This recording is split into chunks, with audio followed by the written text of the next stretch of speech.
اکنون چقدر به بهبودی امیدوار هستید؟ متوسط بیماران درمان شده با روش شناخت درمانی ما حذف قابل توجهی از علائم بیماری در اواخر درمان را تجربه کردند.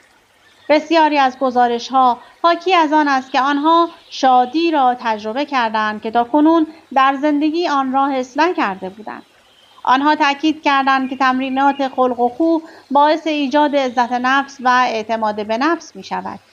مهم نیست که اکنون چقدر احساس بیچارگی، افسردگی و بدبینی می کنید. من مطمئنم که شما نتایج سودمندی را تجربه خواهید کرد. اگر مایل به کار بردن این متدهای آمده در این کتاب باشید و آنها را با پشتکار و پایداری انجام دهید، چند وقت درمان اثر می کند؟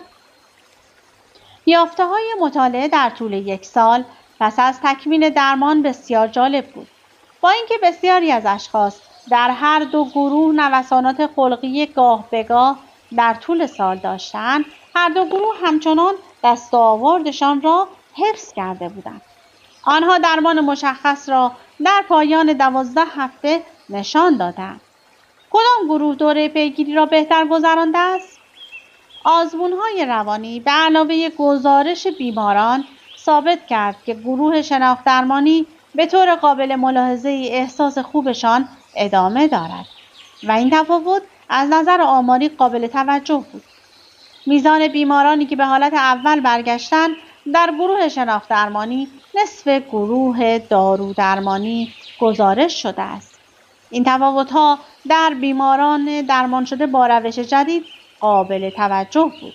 آیا این نتایج به نظر شما به این معناست که من میتوانم شما را تضمین کنم بعد از اینکه این متد را استفاده کردید و افسردگیتان برطرف شد دیگر هیچ وقت دچار افسردگی نمیشوید؟ قطعاً نه.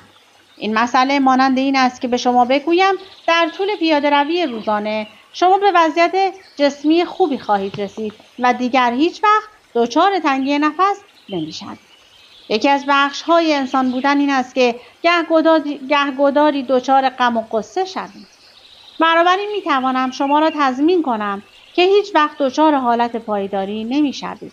این یعنی اینکه شما باید تکنیک‌هایی را برای کمک به خودتان مکرراً استفاده کنید.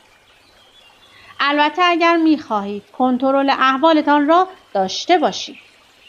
تفاوت بین تصادفی احساس خوب پیدا کردن یا احساس خوب پیدا کردن از طریق استفاده مکرر از متدهایی که